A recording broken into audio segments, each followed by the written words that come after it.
Okay, quick question. What did Albert Einstein win the Nobel Prize for? If you said relativity, E equals mc squared, warping space-time, all that mind-bending stuff, you're wrong. Dead wrong. And you're not alone. Most people think Einstein got the Nobel for relativity. It's probably the most famous physics equation in history, right? The thing that made him a household name, put him on t-shirts, made that iconic tongue photo synonymous with genius itself.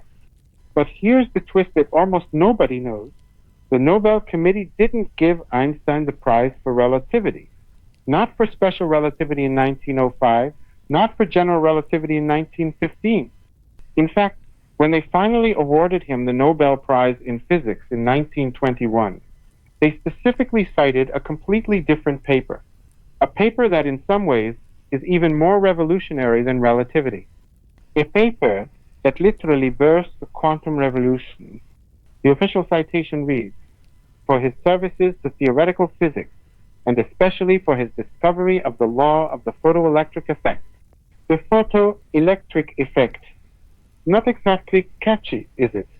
It doesn't have the ring of relativity or the poetry of space-time. It sounds like something from an electrical engineering textbook. But here's what's wild. This discovery, this single paper Einstein published in 1905, fundamentally changed how we understand reality itself. It proved that light, which everyone thought was a wave, actually comes in tiny packets of energy, little bullets of light, quanta, what we now call photons. And this idea, it was so radical, so completely insane by the standards of 1905, that even Einstein himself had doubts about it. Max Planck, the godfather of quantum theory, thought Einstein had gone too far. The scientific establishment resisted it for years. And yet, this paper didn't just win Einstein a Nobel Prize. It opened the door to quantum mechanics, to understanding atoms, to semiconductor physics, to basically every piece of modern technology you're using right now to watch this video.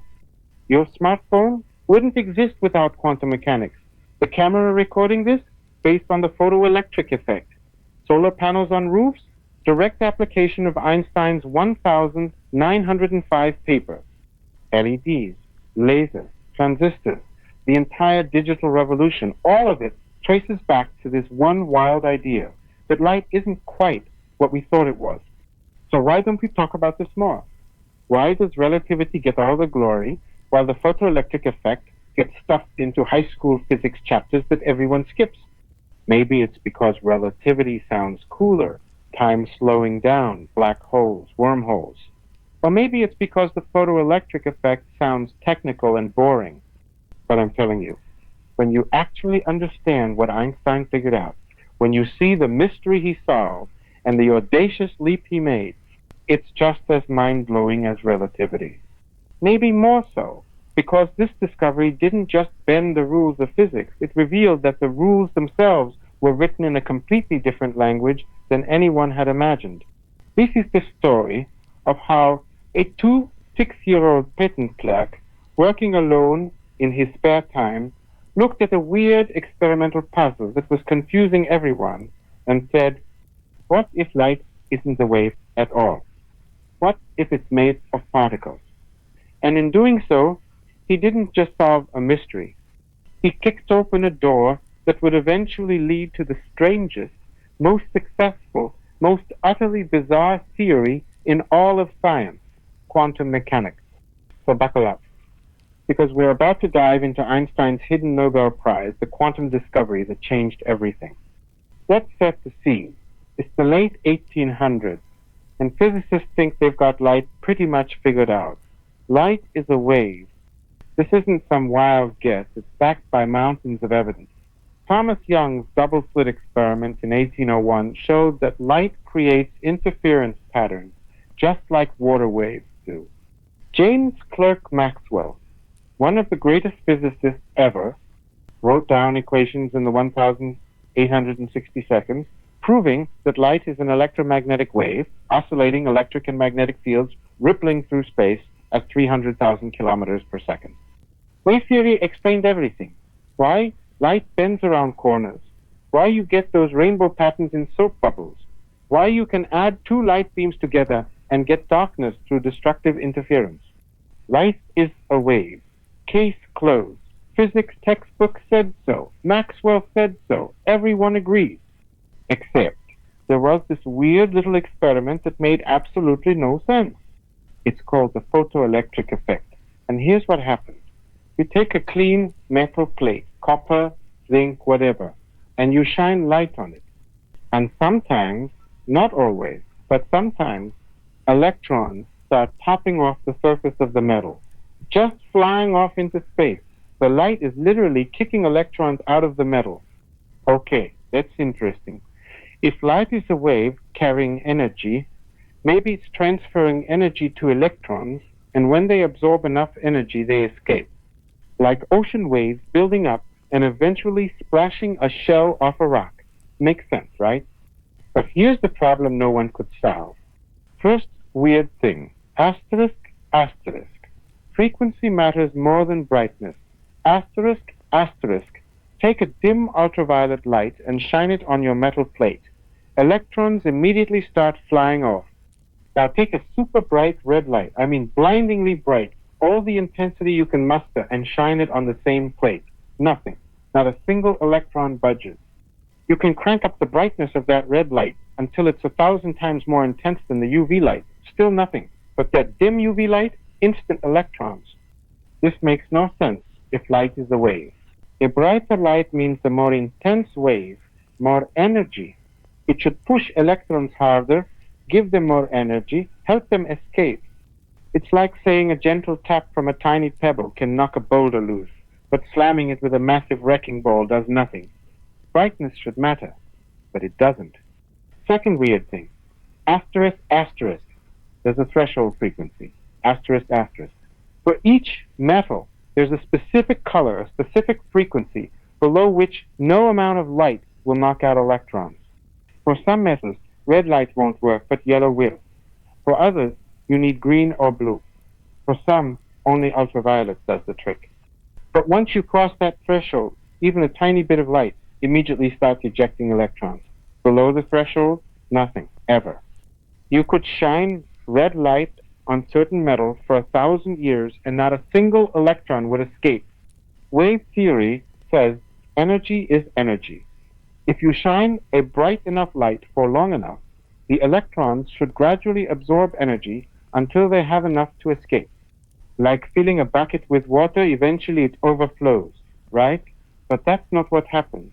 It's more like the bucket has a locked lid and only certain colors of light have the key. Third weird thing. Asterisk, asterisk. It's instantaneous.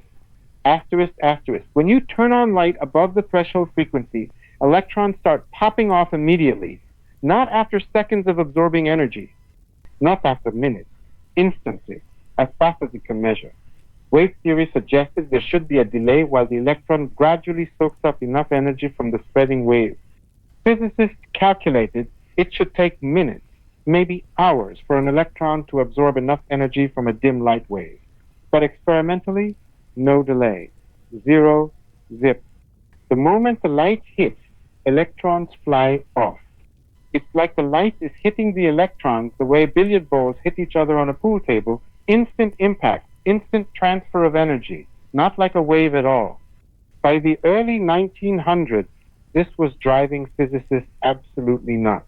They had all these experimental results, carefully measured, repeatedly confirmed, and none of it made sense according to wave theory. They tried tweaking the theory, adding exceptions, proposing special mechanisms for how metal surfaces interact with waves. Nothing worked. It was a genuine crisis. Light was supposed to be a wave, Maxwell's equations were sacred, Young's double-slit experiment was undeniable. But here was this stubborn experimental result that refused to fit. The photoelectric effect became this annoying puzzle sitting in the corner of physics, the piece that didn't fit anywhere in the beautiful jigsaw picture everyone had assembled. And that's when Einstein walked in and said, "What if we've been thinking about this completely wrong?" Here's where the story gets really interesting. It's 1905, Einstein's miracle year. He's 26 years old, working 6 days a week at the Swiss Patent Office in Bern, evaluating patent applications for electromagnetic devices and trying to improve his descriptions of inventions in his spare time. He has a PhD, but no academic position, no research lab, no prestigious university appointment, just a day job and an unstoppable curiosity about how the universe works. And somehow, in this one insane year, he publishes 4 papers that each revolutionize physics. One explains Brownian motion and proves atoms exist. One introduces special relativity. One derives E equals mc squared. And one, the one that would win him the Nobel Prize, proposes something so outrageous that even he called it very revolutionary. Einstein's photoelectric effect paper is titled On a Heuristic Point of View Concerning the Production and Transformation of Light. That word heuristic is important. It basically means this is a useful way of thinking about it, even if I'm not totally sure it's literally true. Einstein was hedging his bets. He knew what he was about to propose sounded crazy. Here's his idea. What if light isn't really a continuous wave? What if light energy comes in discrete chunks, little packets, indivisible units, quanta of light? Imagine light like a stream of tiny bullets rather than a smooth wave. Each bullet carries a specific amount of energy, and that energy depends on the color and the frequency of the light. Einstein said, imagine shining light like throwing balls at the electrons in the metal. A photon, a single quantum of light, hits an electron. Bang. Instant collision, like one billiard ball smacking into another. All the photon's energy gets transferred to the electron in one shot. If that energy is enough to overcome the forces holding the electron in the metal, if it's enough to break it free, the electron escapes. If it's not enough, the electron stays put, no matter how many photons you throw at it. This explains everything. The energy of each photon depends on its frequency. Higher frequency blue, ultraviolet, means more energetic photons. Lower frequency red, infrared, means less energetic photons. A single blue photon might carry enough energy to kick out an electron. A single red photon might not. Brightness intensity just means more photons. But if each individual photon doesn't have enough energy, it doesn't matter how many you send. 1,000 tiny pebbles still won't knock over a boulder if each pebble is too light, but one good-sized rock might do it. Asterisk, asterisk. There's a threshold frequency, asterisk, asterisk. Each metal has a certain amount of energy needed to free an electron like a minimum ticket price to get out. If a photon's energy is below that price, the electron doesn't go anywhere. It's all or nothing. The photon either has enough energy or it doesn't. There's no saving up energy for multiple photons because each photon-electron interaction is a single discrete event. You can't combine 10 red photons into one blue photon. They hit separately. So if red photons individually don't have enough energy, shining more of them doesn't help. It's like trying to open a door that needs a $10 bill by sliding 1,000 pennies under it one at a time. Asterisk, asterisk, why it's instantaneous? Asterisk, asterisk, because it's a direct collision. One photon hits one electron, bam, instant energy transfer. No waiting for energy to gradually accumulate like a wave spreading out and slowly building up. The moment a photon with enough energy hits an electron, the electron flies off. Simple as that. Einstein even gave a formula for the energy of each photon. E equals h times f. Energy equals Planck's constant times frequency. The h is this tiny number called Planck's constant, basically a conversion factor between the frequency of light and the energy of a photon. The f is the frequency, how many times the light wave oscillates per second. Higher frequency, more energy per photon. Simple relationship. Profound implications. Now, here's the backstory that makes this even crazier. Einstein didn't pull this quantum idea completely out of thin air.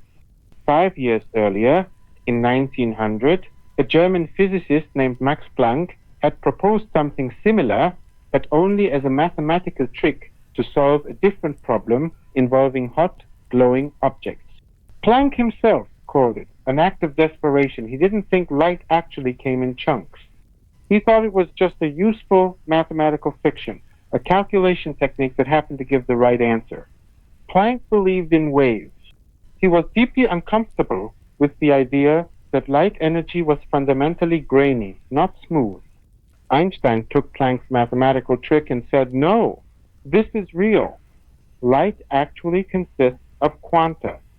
These packets of energy aren't just a calculation convenience, they're physically real things flying through space. Light isn't just acting like particles for mathematical purposes. Light is particles, at least when it interacts with matter. This was bold, audacious, revolutionary, and for years, almost nobody believed him. Planck himself rejected it.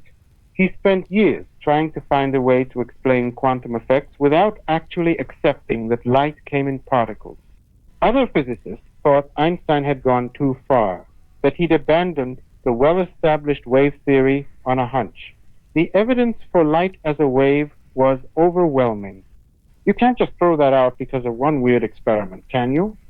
But Einstein was right.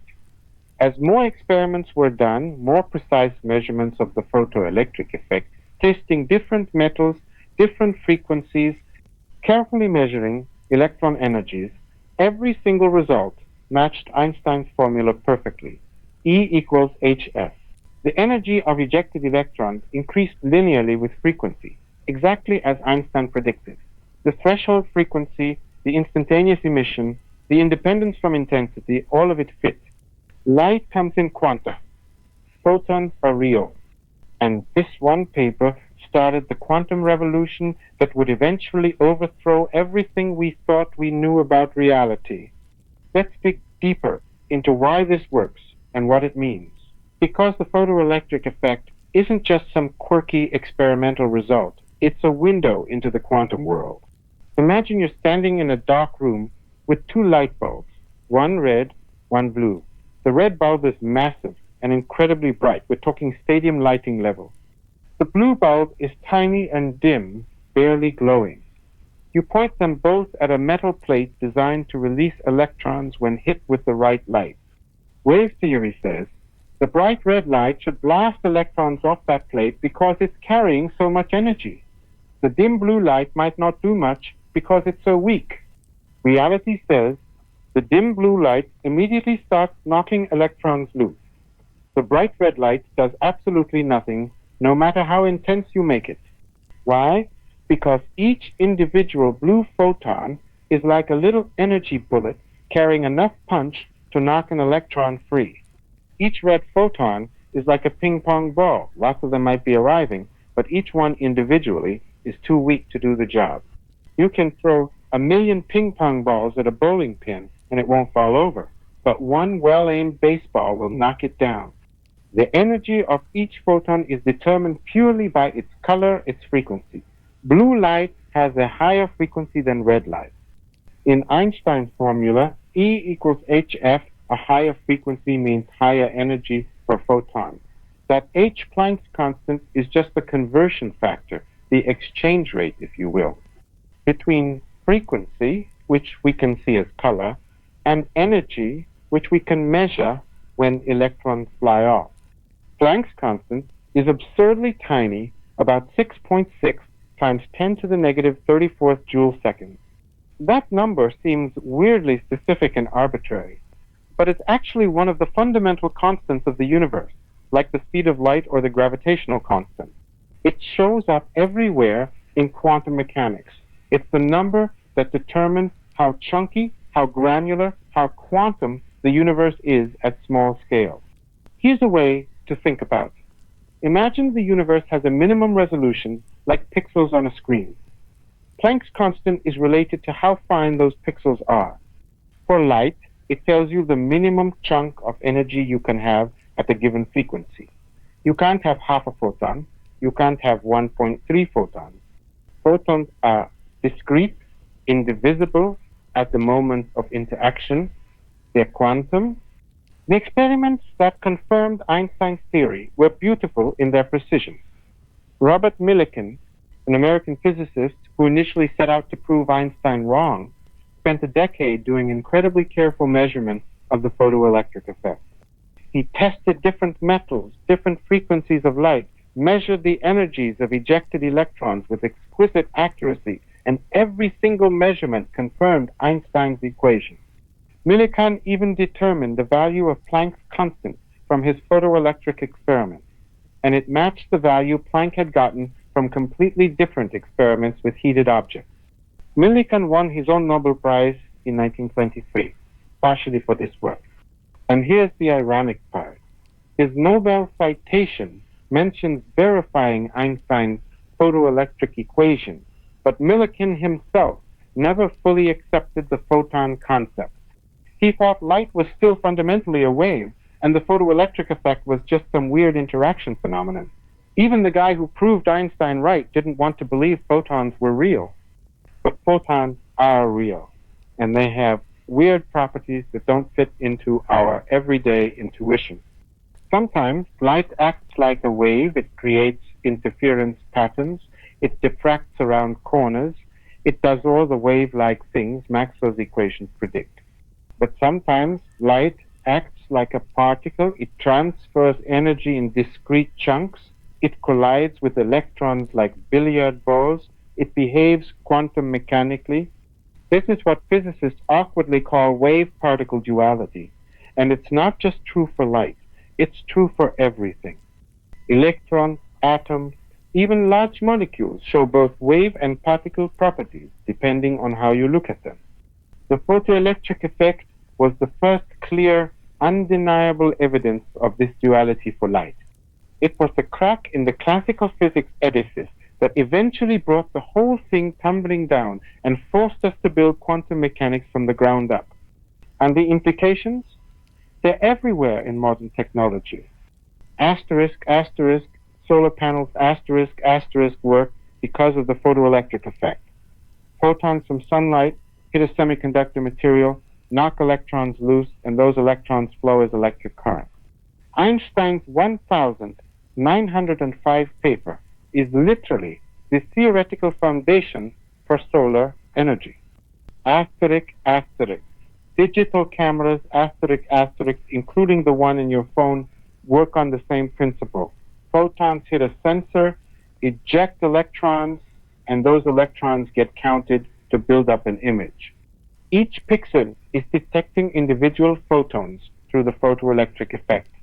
Asterisk, asterisk photomultiplier tubes, asterisk, asterisk, used in everything from medical imaging to particle physics detectors, amplify incredibly faint light by using the photoelectric effect to convert photons into measurable electrical signals.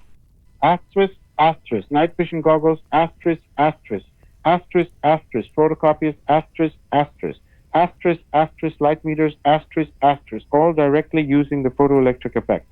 Even the foundation of quantum mechanics itself, the idea that energy comes in discrete packets, that interactions happen in quantum jumps, that uncertainty and probability are built into the fabric of reality. All of that traces back to Einstein's bold proposal that light comes in quanta. And here's the beautiful, slightly sad irony. Einstein opened the door to quantum mechanics with his paper, but he never liked where quantum mechanics ended up going. As the theory developed through the 1920 seconds and became this strange, probabilistic, uncertainty-filled framework where you couldn't know both position and momentum precisely, where particles existed in superpositions of states until measured, where reality seemed to fundamentally depend on observation, Einstein hated it. He spent the last decades of his life trying to prove that quantum mechanics was incomplete, that there had to be a deeper, deterministic theory underneath. God does not play dice with the universe, he famously said. But quantum mechanics says, yes, actually, dice playing is fundamental. Einstein gave us the photon, and the photon gave us quantum mechanics. And quantum mechanics turned out to be far stranger than even Einstein could stomach. So let's talk about that Nobel Prize. Einstein published his photoelectric effect paper in 1905, his miracle year. Relativity came out the same year. Over the next decade, relativity got all the attention. It was dramatic, it was revolutionary, it predicted crazy things like bending light and time dilation. Einstein became famous. By 1919, when a solar eclipse expedition confirmed that starlight bends around the sun exactly as general relativity predicted, Einstein became a global celebrity. The newspapers called him the greatest genius since Newton. But the Nobel Committee, they weren't sold on relativity. It was too controversial, too philosophical, too weird. Nobel Prizes were supposed to go to solid, experimentally verified discoveries. Relativity, especially general relativity, didn't have the experimental proof they wanted. Plus, some committee members just didn't like it on philosophical grounds. Meanwhile, the photoelectric effect had been tested extensively. Millikan's experiments were airtight. The equation worked perfectly. The predictions matched reality to absurd precision. This was exactly the kind of solid, practical, experimentally verified physics the Nobel Committee loved. So in 1921, they awarded Einstein the Nobel Prize in Physics, citing specifically his discovery of the law of the photoelectric effect.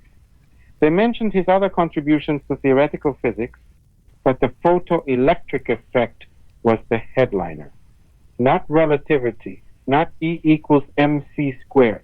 The quantum paper. Einstein didn't even attend the ceremony. He was traveling in Japan at the time and sent a colleague to accept it on his behalf. When he finally gave his Nobel lecture the following year, he barely mentioned the photoelectric effect. Instead, he talked mostly about relativity, the work he was truly passionate about, the work he thought was his real legacy. The irony runs deeper. Einstein's photoelectric paper birthed quantum mechanics, but Einstein never accepted the full quantum theory that developed from it. He spent decades arguing with Niels Bohr and other quantum physicists, insisting that quantum mechanics was incomplete, that the universe couldn't be fundamentally probabilistic and uncertain. Quantum mechanics is very impressive, Einstein wrote in 1926, but an inner voice tells me that it is not yet the real thing. The theory produces a good deal, but hardly brings us closer to the secret of the old one.